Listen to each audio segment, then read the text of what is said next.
Ladies and gentlemen, new week, fresh energy, new excitement. And guess what? You're live on In My Own Words, the podcast, Touchdown, Alabama Magazine. Yours truly, Stephen M. Smith. And by new energy, Clemson Tide fans, that's right, Bama football, the University of Alabama football program in the Big Dance, one of the top 4 seeds going into the college football playoff, as it was made known early Sunday morning by the College Football Playoff Committee during the selection show on ESPN. College Football Playoff spokesperson Kirby Hocutt took the stand, deliberating, making the final 4 or stating the final 4 seeds or the teams that made the cut for the final 4. So the 4 teams that answered the bell, made the cut, get into the dance, are as follows: Clemson number 1, Georgia number 2, Oklahoma number 3, Alabama number 4. Once again, repeating those top 4 teams: Clemson number 1, Georgia number 2, Oklahoma, Boomer Sooner, number 3, and at number 4, the Alabama Crimson Tide under head coach Nick Saban back in the picture. So how did all the craziness happen? Here it is. Last week, conference championship week, chalk had to hold.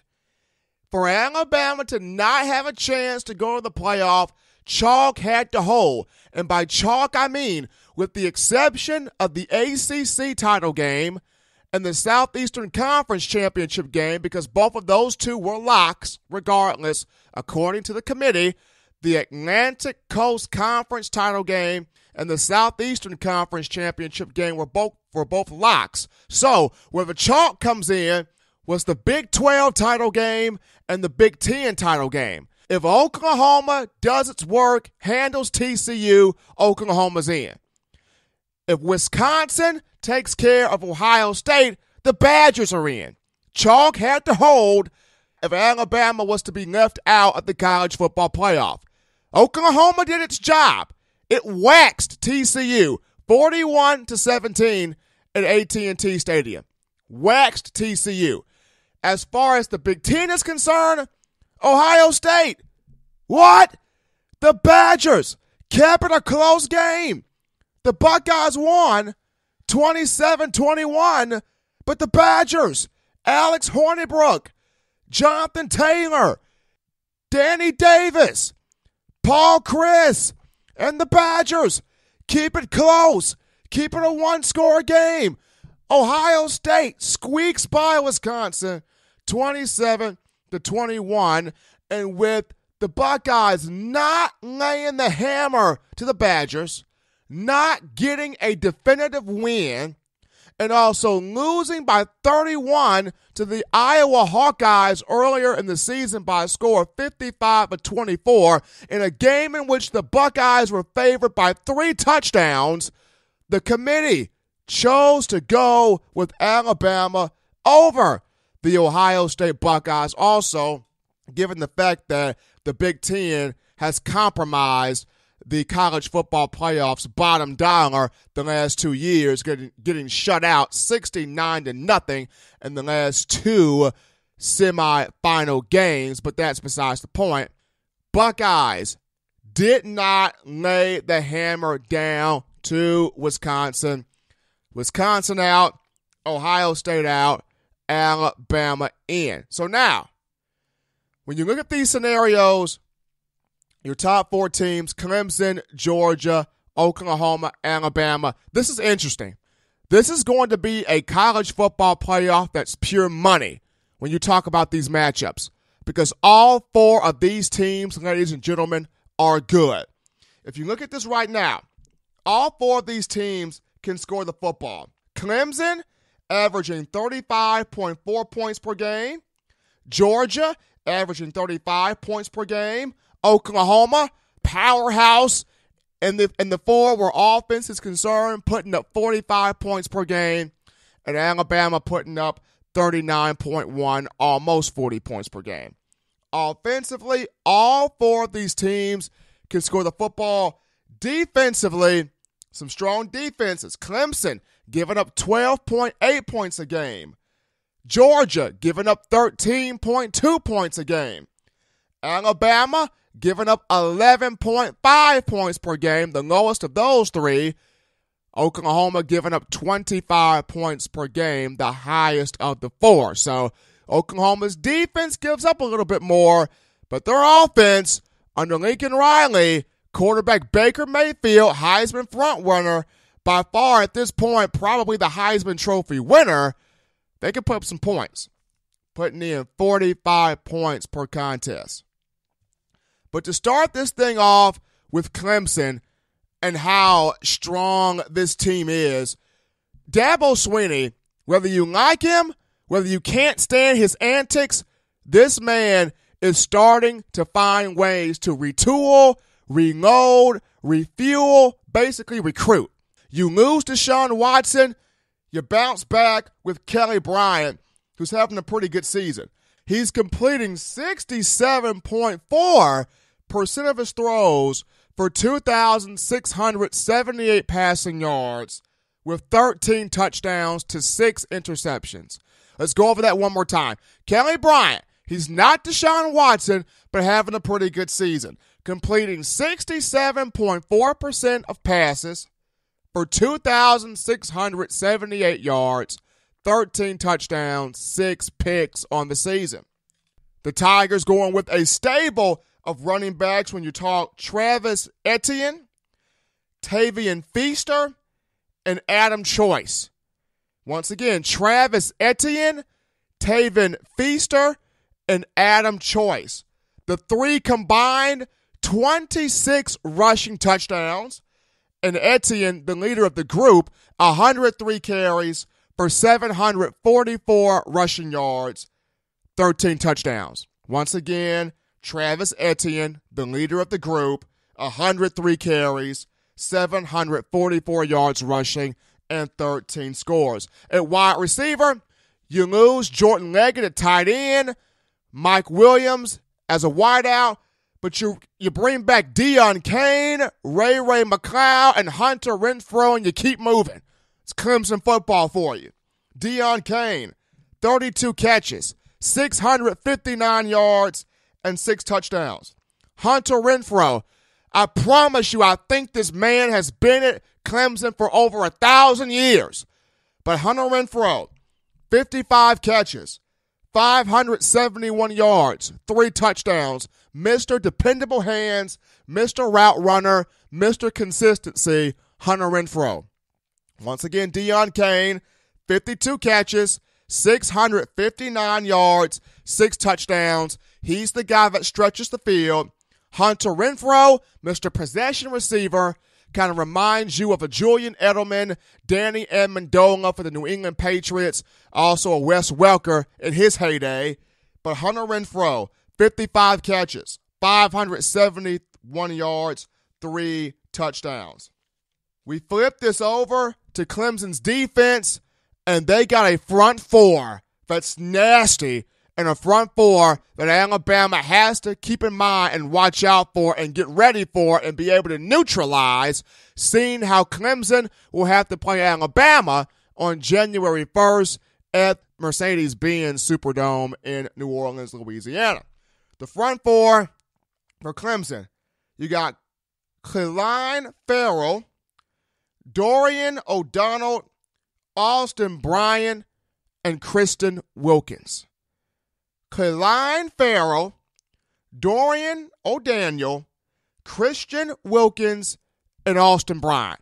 Those four are pass rushing specialists. They get tackles for loss. They disrupt the timing of offenses. They are just straight dogs. And of those two, Ferrell and Austin Bryan. Ferrell, 17 tackles for loss, 8.5 sacks, 7 quarterback hurries.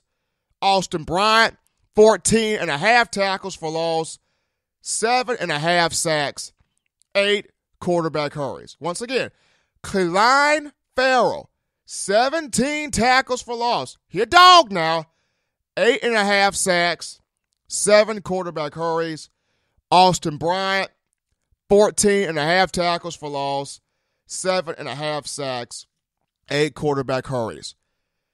Linebacker Kendall Joseph leading the team in tackles with 86. He's got 4 tackles for loss and half a sack. In the secondary, you've got Trayvon Mullen and Ryan Carter, both combined for 6 interceptions. Trayvon Mullen and Ryan Carter both combined for 6 picks. They each have 3. Ryan Carter leading the team with pass breakups with 10. But that's Clemson all the way out, offense and defense, the number 1 seed. Number 2, Georgia. Give kudos to Kirby Smart. Kirby Smart, who's from Georgia, played his college ball at Georgia, started some of his coaching career at Georgia. Well, not the Bulldogs, but in the state of Georgia. Comes to Alabama, is a part of Nick Saban's staff from 2007 to 2015. Keep in mind, started as a graduate assistant, then he goes from defensive backs coach to defensive coordinator. 2007 to 2015, Kirby Smart, one of the longest tenured coaches under Nick Saban prior to him leaving. Kirby Smart was a part of 4 national championships, a number of top-ranked recruiting classes. Kirby Smart know how the game go. Kirby Smart know how the game go because he was under the man that dealt him the cards, that being Nick Saban. Kirby Smart know how the game go.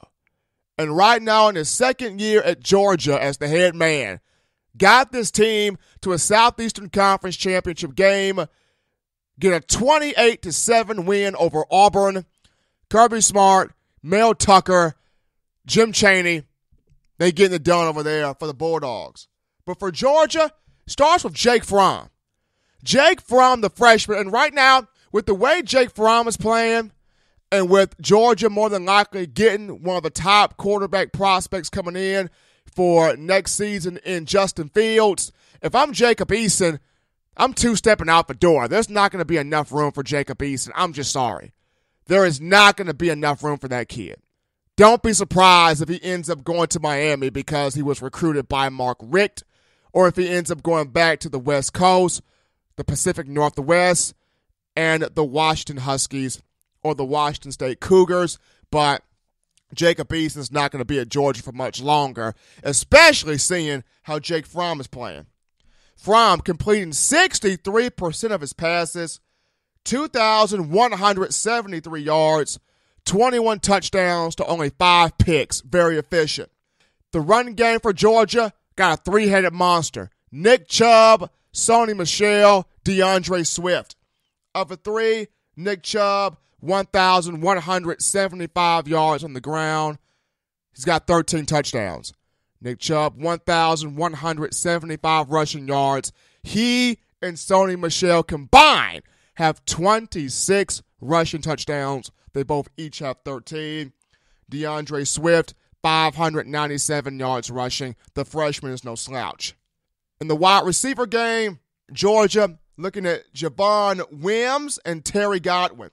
Javon Wims and Terry Godwin each with 12 touchdown receptions. They both have 12. They have 12 touchdowns combined. They each have 6 touchdown receptions. That's Javon Wims and Terry Godwin Jr. They both combined 12 touchdown catches. They each have 6 to their credit. Wims, 38 catches for 651 receiving yards. Beg pardon, 38 catches, 631 receiving yards for Javon Wims. And also keep in mind Isaac Nauta at tight end, a very viable option. Defensively for Georgia, they got a lot of big-time players. Trenton Thompson, Lorenzo Carter, Davin Bellamy, Jonathan Ledbetter. But it all starts with Roquan Smith. Once again, got a lot of guys. Got a lot of big-time players on Georgia's defense under Kirby Smart and Mel Tucker. Lorenzo Carter, Davin Bellamy, Jonathan Ledbetter, Trenton Thompson. But it all starts with big number 3 inside linebacker Roquan Smith. Roquan, 113 tackles, 10.5 tackles for loss, 5.5 sacks, 8 quarterback hurries. He is the trigger man for your defense. He is the instinctive leader for your defense. He is the general. In the secondary, Dominic Sanders, DeAndre Baker, combined 5 interceptions. Dominic Sanders leads the duo with 3. Dominic Sanders, DeAndre Baker combined 5 picks. Dominic Sanders leads the duo with 3.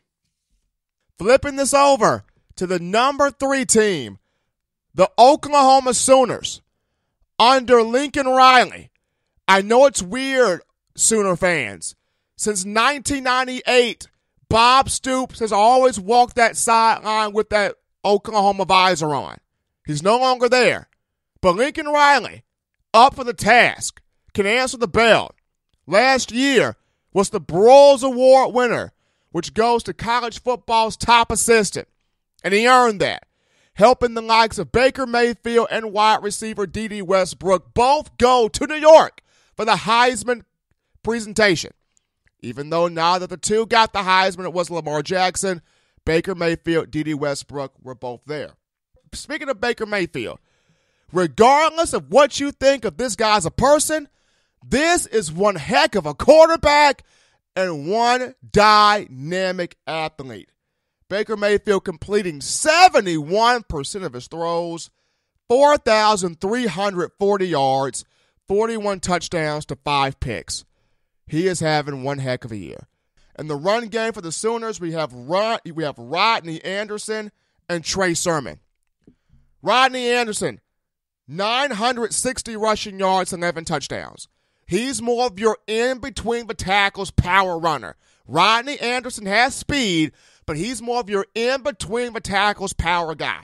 960 yards rushing and 11 touchdowns. Trey Sermon, more of your speed guy.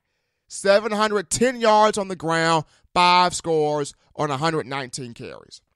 But Rodney Anderson and Trey Sermon. At wide receiver, Oklahoma did not know how it was going to replace D.D. Westbrook. Enter junior college transfer Marquise Hollywood Brown. This kid can fly. This kid can run. This kid can go get it. Marquise Hollywood Brown. 49 catches, 981 receiving yards, and 6 touchdowns. Speed demon. Oklahoma, a tight end, and Mark Andrews, who is a Jason Witten clone. This dude's a serious Jason Witten clone. Mark Andrews.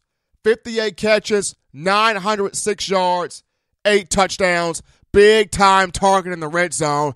Of course, TCU found that out firsthand as Mark Andrews caught 2 red zone scores in the 41-7 drumming of TCU by Oklahoma. Then you got C.D. Lamb. That's a cool name. C.D. Lamb. 40 catches, 741 yards, 7 scores. 40 catches, 741 receiving yards, 7 touchdowns for C.D. Lamb. Defensively, Sooner Nation, led by linebacker Emmanuel Beal, tackling machine here. 89 tackles, 6 tackles for loss. He's got half a sack, 2 pass breakups. Emmanuel Beal. 89 tackles, 6 tackles for loss. Their pass rush specialist. I'm going to try to pronounce his name. I might butcher it, but I'm going to try. Pass rush specialist, defensive lineman, Agbona Okonkwo. I tried. Agbonia Okonkwo. This guy right here, 17.5 tackles for loss, 8 sacks, 6 quarterback hurries. 17.5 tackles for loss, 8 sacks, 6 quarterback hurries, pass rush specialist, or Okonkwo. In the secondary for Oklahoma, you've got Parnell Motley and Will Johnson. Both guys combined 4 interceptions. They each have 2 apiece.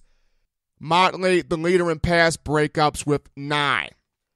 But that's Oklahoma under Lincoln Riley. Last but certainly not least, we have Alabama at number 4. We know what Alabama's capable of. He did not have the otherworldly improvement that a lot of people were expecting, but Jalen Hurts still a solid year at quarterback as a sophomore for Alabama, completing 60.8% of his throws for 1,940 yards, 15 touchdowns to 1 interception. Once again, Jalen Hurts, 1,940 passing yards, 15 touchdowns to 1 pick.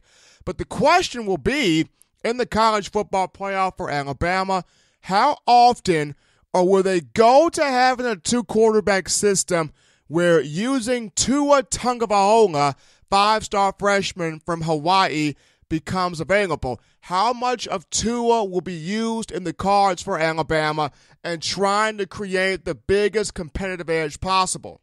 Tua this season completing 66% for 470 yards, 8 touchdowns, and 1 interception. In the run game for Alabama, we're looking at Damian Harris running the football, Jalen Hurts, and also Bo Scarborough. Alabama also carries Josh Jacobs, Najee Harris, Brian Robinson, and Ronnie Clark. But of the 3 I have listed here, first and foremost, Damian Harris, 110 carries for 906 rushing yards and 11 touchdowns. He's going to probably not do with the Honey Buns for another month when you talk about him wanting to really prove that he should have gotten the ball more in that Iron Bowl. As I mentioned on the previous podcast, Damian Harris, Josh Jacobs, Bo Scarborough combined for just 18 carries in that game. Jalen Hurts had 17 carries for 80 yards by himself. Your Brian Dable, offensive coordinator, got to be able to feed these backs and let these guys do their thing. But Damian Harris, 110 carries, 906 yards, 11 touchdowns. Jalen Hurts this season, 137 carries, 768 yards for Hurts. He has 8 scores. Bo Scarborough, despite it not being his most explosive year or not like what he did last season when he had 812 yards rushing with 11 touchdowns, Scarborough still productive, 108 carries, 549 yards, and 8 touchdowns. At the wide receiver position, everything starts with Calvin Ridley for Alabama. 55 catches, 896 yards, 3 touchdowns. Everything starts with Calvin Ridley. 896 receiving yards and 3 touchdowns. Alabama's got Cam Sims, Robert Foster, Jerry Jeudy, Devonta Smith, Henry Ruggs III, Irv Smith Jr. They've got a lot of pieces that Nick Saban wants to see utilized, but it all starts with Calvin Ridley. He's the piece that makes it all go. Henry Ruggs this season, 5 touchdown receptions. Irv Smith Jr. with 3. Jerry Jeudy, the team's second leading receiver, 13 catches, for 244 yards and 2 touchdowns. Want to see Jalen Hurts get more guys involved, but we know it all starts with Calvin Ridley, number 3 for Alabama. Defensively, the Crimson Tide, led by safety Ronnie Boomstick Harrison. Ronnie Harrison, 68 tackles, 3.5 tackles for loss, 3 interceptions, which ties him for the team lead, along with Mack Wilson and Levi Wallace. He also has 3 pass breakups. So Ronnie Harrison, 68 tackles, 3.5 tackles for loss, 3 interceptions, 3 pass breakups. Rashaan Evans, the team leader as far as being that instinctive linebacker, getting those tackles for loss, creating havoc, putting pressure on the quarterback. That's all Rashaan Evans. Yes, Isaiah Buggs has done it some. Raekwon Davis has done it some. Deshaun Hand has done it some. But Rashaan Evans has been the most consistent in doing it.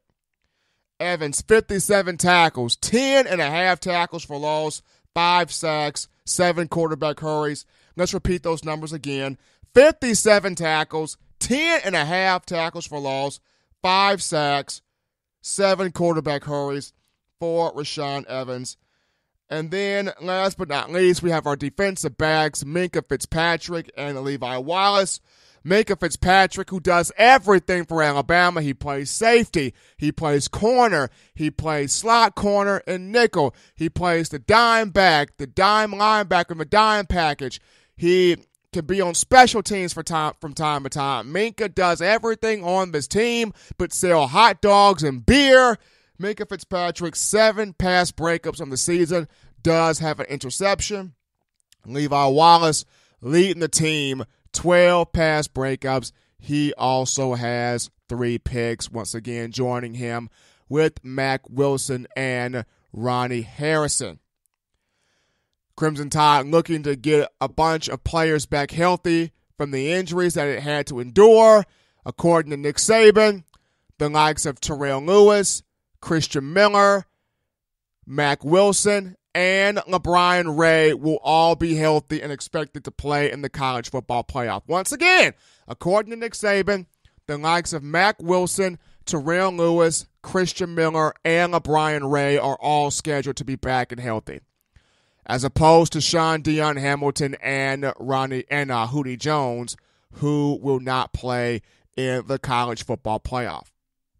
We go to our first break here on In My Own Words, the podcast, Touchdown Alabama magazine's own Stephen M. Smith, after ripping off all of that information to you, ladies and gentlemen.